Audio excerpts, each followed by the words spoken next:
Good morning, YouTube. Okay, spring has well and truly sprung, and that means it's time for bright, fresh flavors. Nothing is brighter or fresher than homemade salsa. It is so delicious, nutritious, good for you, inexpensive, all the things. You got it right here. All right, let's cook, y'all. We got a family to feed. All right, let's make some salsa. We are just beginning to get the first of the tomatoes here. Big beefsteak tomatoes. That's 3, by the way, that I chopped up. I went ahead and seeded them. I took out the membranes and the seeds and that kind of stuff. That's a personal preference. I have issues with the textures of raw tomatoes, that mucilaginous thing that happens in the middle. I just don't like it. It's not something I care for, so I take it out. But feel free to leave it in if you're not a big fat baby like I am. All right? So it's a little early in the season for tomatoes, granted, but I cannot wait, so I went ahead and jumped the gun. All right, so 3 big beefsteak tomatoes. All right, and this is a white onion, and white onions look like this. Normally, I know I cook with yellow onions. Most of the time, I don't think it makes that much difference, but I have some friends from Mexico, and they absolutely pitch a fit over using a yellow onion for salsa. So I just don't do it. It's not worth the hassle. All right. This is a poblano pepper. Looks like this before I cut it up. You can use a regular bell pepper. That's fine. I think that it helps to add some depth of flavor and some complexity in there if you have different types of peppers to your dish. All right. A single jalapeno. I did seed it because some of my family members can't take the heat. I always used to take the seeds out for anything I made for my dad. He loved the flavor. He couldn't handle the heat. All right, so everything goes in here just like this. Now salsa, the word just means sauce. So you can make salsa out of a million different things. This is really just a pico de gallo type, right? So about a tablespoon of cumin. Don't go crazy with the cumin. If you use too much, I have noticed it can make your salsa taste a little muddy, I guess, is the closest thing.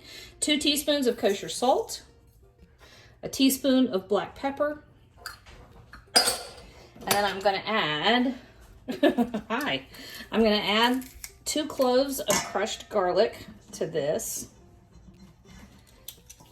just like that. You can add as little or as much garlic as you want. We tend to get a little crazy about it here. We will add lots and lots of garlic. There. And those are pretty good sized cloves. Feel free to use however much more or less that you want. All right, so almost done. Have 2 things left. Fresh lime. Ugh. These limes are hard as a rock. I've got 2 of them. And these are not great juicy limes, so. Oh, this one's not good. Well, part of they're fine. I mean, we're not going to get anything better. They pick limes before they're ready. That way they can last in shipment. But it also means that sometimes they get to the grocery store before they're really ripe. And then they are hard. And then they're hard and they don't give up their juice very well. Sometimes this is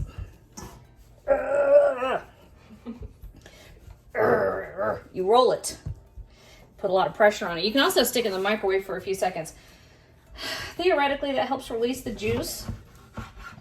Putting it in the microwave also runs the risk of exploding it all over the inside of your microwave.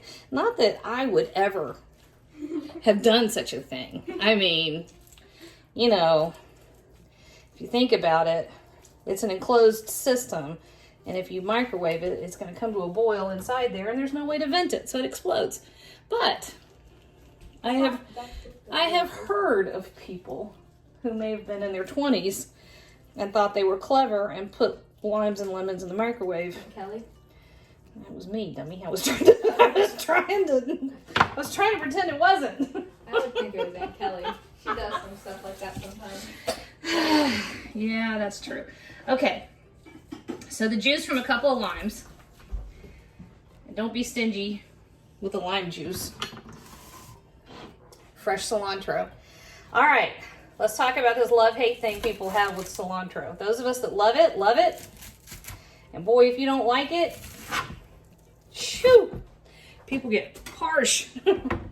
Well, come to find out, it's genetic. You like it or you don't like it based on your genetics. So here's how I feel about that.